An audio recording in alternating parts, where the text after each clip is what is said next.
Hola, bienvenidos a mi canal y el día de hoy quiero compartirles una información básica de cómo trabajar con los ecualizadores para una mezcla dentro del estudio de grabación.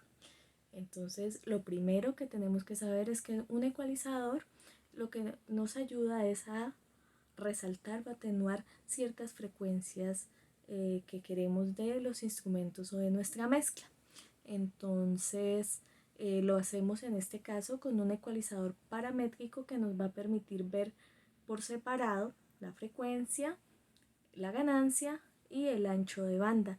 Es muy cómodo, es muy práctico con este ecualizador trabajar. Aquí les muestro este. Normalmente se puede usar un ecualizador de 4 bandas que maneje subgraves, graves, medio agudos y agudos, y con eso sería suficiente para hacer una buena mezcla. Pero a mí en particular me gusta trabajar con uno de 6 bandas porque me va a permitir entonces tener más control de las frecuencias. Entonces ya les voy a mostrar a qué me refiero con las bandas. Bueno, entonces hay que tener en cuenta que el rango audible del ser humano va desde los 20 Hz hasta los 20.000 Hz, los 20 en los graves y los 20.000 en los agudos. Es lo mismo decir 20.000 Hz o 20 kHz. Entonces ese es el rango audible del ser humano. Partiendo de eso, entonces las frecuencias las podemos dividir por bandas. En este caso, como vamos a trabajar con 6 bandas, entonces sería la banda de los subgraves, que va desde los 25 Hz hacia abajo. Está por fuera del rango audible. En esta zona que encontramos subarmónicos, encontramos golpes de efectos, algunos sonidos bajos, toda esta zona. En los graves, que va desde los 25 hasta los 125 Hz, lo que encontramos es el sonido del bajo, del bombo, notas graves del piano. Seguimos con la parte de los medios graves, que van desde los 125 hasta los 400 Hz, y en esta zona encontramos la calidez de la mezcla. Entonces hay que tener cuidado con esta zona porque nos puede causar enmascaramiento del sonido. Trabajar con las frecuencias de esta zona que no estén situadas exactamente en el mismo punto para que se escuche todo claro. Nosotros en una mezcla buena lo que queremos es que un instrumento no tape al otro, sino que todo se escuche claro y armónico. Entonces en esta zona encontramos muchos aspectos de la voz. Por ejemplo, si tenemos un piano, una guitarra y una voz, podemos quitarle en estas zonas un poco a la guitarra y al piano y darle un poco más de ganancia en esta parte para resaltar la voz y que parezca que los instrumentos la están acompañando. Entonces, por ejemplo, si tienes un instrumento solista, en esta zona puedes resaltar ciertas frecuencias. Seguimos con los medios, que van de los 400 hasta los 2 kHz. Aquí pues su modificación depende un poco pues de los componentes armónicos de la mezcla, de lo que quieras hacer, de cada instrumento.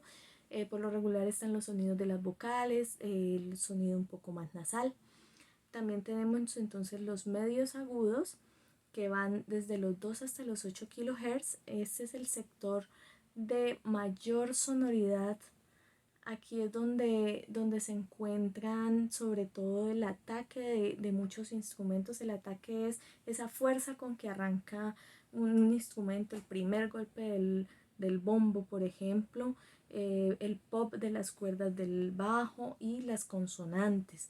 Y tenemos los agudos, que van desde los 8.000 hasta los 12.000 kHz. Aquí ya no hay notas musicales, pero que hay percusiones agudas, platillos, hay algunas saturaciones.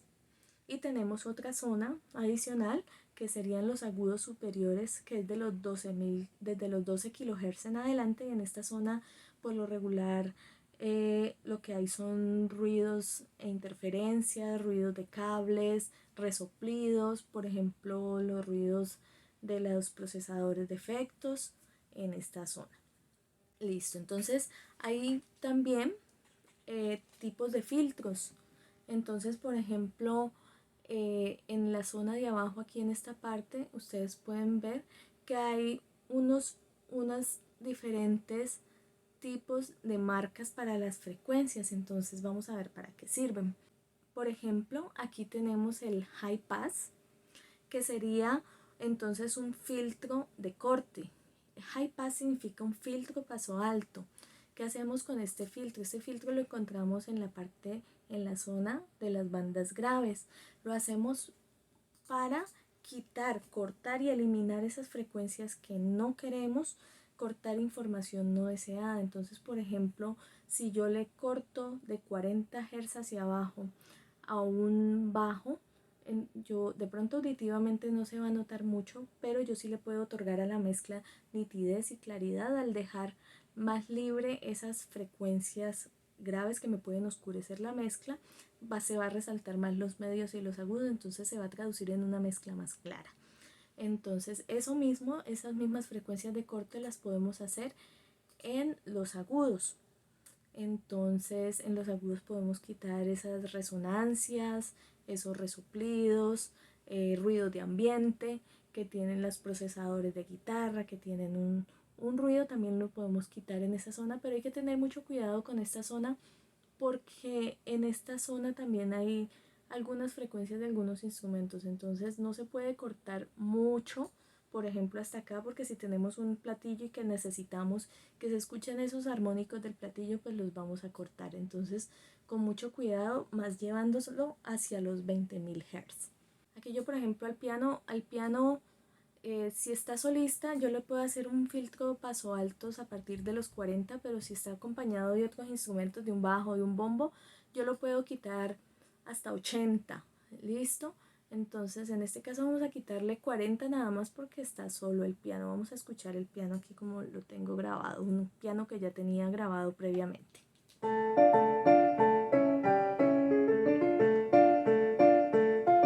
Si yo le corto mucho, le pongo un filtro muy grande de paso bajos, aquí les voy a mostrar.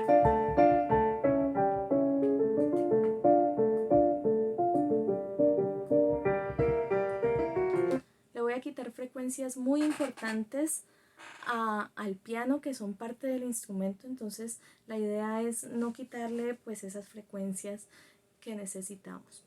Listo. Entonces tenemos otro tipo de filtro que es el filtro tipo campana. Entonces el tipo de filtro campana es el que más usamos, aquí lo podemos ver, y este nos sirve ¿para qué? Para enfatizar en el ancho de frecuencia, para ser más precisos, atenuar o subir en las frecuencias, entonces lo que queremos. Por ejemplo, vamos a subirle medios al piano en los 350 Hz. Entonces le subimos, ahí está, tipo campana, tipo bell. ¿Y qué vamos a hacer con el ancho de banda que aquí aparece el Q? Es que, por ejemplo, si yo no quiero que esa campana sea tan ancha y me afecte otras frecuencias, yo puedo hacerlo más puntual y ponerle, por ejemplo, en 3 el ancho.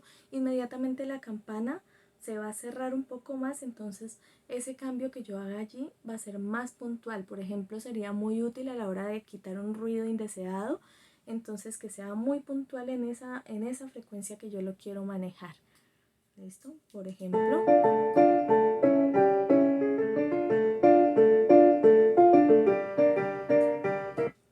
Listo. Bueno, hay otros tipos de filtros que son, por ejemplo, el shelving, que es para definir colores a ambos extremos del espectro audible, o tenemos también el notch, que es una función destructiva para remover frecuencias. Hay otros más, pero en este caso pues vamos a trabajar con estas. Bueno, también podemos ver que hay distintos tipos de ecualización. Entonces, la primera sería una ecualización destructiva, que fue lo que hicimos aquí con el filtro paso altos y el filtro paso bajos. Destruimos esa frecuencia que no necesitábamos y que nos va a dar más claridad y nos va a liberar más rango de frecuencia para ser utilizado. Se va a traducir en un sonido más claro con menos ruidos electromagnéticos, por ejemplo.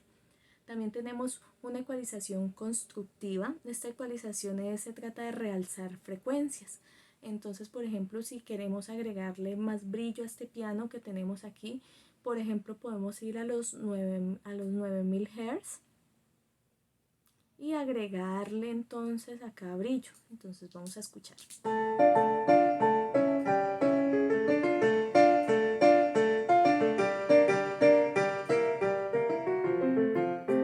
Aquí lo hice de una manera exagerada para que lo pudieran notar, pero lo ideal es que se haga de a poquito y subiendo la ganancia poco a poco, porque muchas veces cuando nos pasamos ya de los 6 decibeles para allá, lo que hacemos es agregarle ruidos. Entonces, de a poquito vamos escogiendo ese sonido ideal que queremos para nuestro instrumento. También tenemos una ecualización de barrido, que es otra opción. Esta ecualización lo que hace es que nos ayuda a encontrar, arrastrando la aguja, encontrando ese sonido preciso que queremos. Entonces ahí le podemos aumentar o atenuar en la zona que vamos encontrando. Un ejemplo, tenemos un ruidito o queremos encontrar un sonido diferente, un sonido especial, pero no sabemos en qué frecuencia encontrarlo. Entonces vamos buscando con la aguja y vamos viendo dónde queremos localizarlo. Vamos a ver. Entonces allí vamos buscando.